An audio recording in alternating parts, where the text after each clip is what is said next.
The National Bureau of Investigation has arrested 5 more suspected Chinese spies who were allegedly monitoring Philippine Coast Guard and Philippine Navy activities in Palawan, including the resupply of troops in the West Philippine Sea.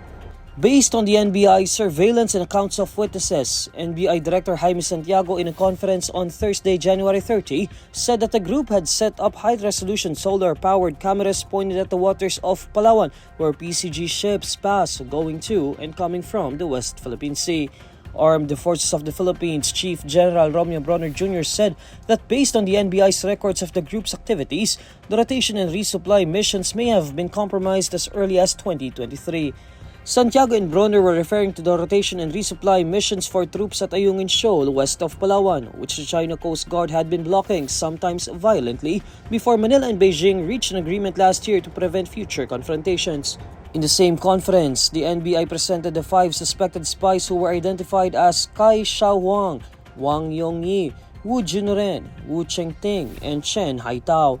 They were arrested separately on January 24 and 25 and are facing charges of violating Commonwealth Act No. 616 or the 1941 Anti-Espionage Law in relation to Republic Act No. 10175 or the Cybercrime Prevention Act of 2012. According to the NBI, the 5 men had been working with Deng Yuanqing, the alleged Chinese spy who was arrested on January 17 in Makati City along with 2 Filipino cohorts.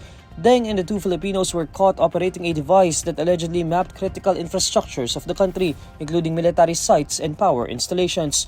The NBI arrested Chen and Wu Chengting on January 24 at Terminal 3 of Ninoy Aquino International Airport following their morning flight from Palawan.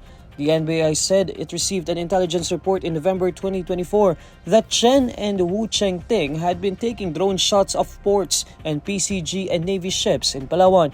According to Santiago, the 2 men returned to Manila to meet up with Wang and Wu Junren, who were arrested in Intramuros and Binondo respectively later on the same day. They were supposed to receive the surveillance data or intelligence report from Chen and Wu Chengting before they were arrested. The following day, the NBI arrested Kai, who served as the group's field commander in Dumaguete City, Negros Oriental Province. Among the areas in Palawan that were monitored by the suspects were a naval detachment at Oyster Bay in Puerto Princesa, where ships heading through the West Philippine Sea sailed from, and at Kahumatan Beach, which faces the waters where these vessels would be passing through. Santiago said the group also monitored Coast Guard stations, the Antonio Bautista Air Base, the Del Pilar-class PS-16 Naval Base, and Navy dockyards. According to NBI Cybercrime Division Chief Jeremy Lotok, the suspects were able to gather information by posing as harmless members of legitimate organizations such as the Chiao Xing, a volunteer group of the Philippines, and the Philippine-China Association for the Promotion of Peace and Friendship Incorporated.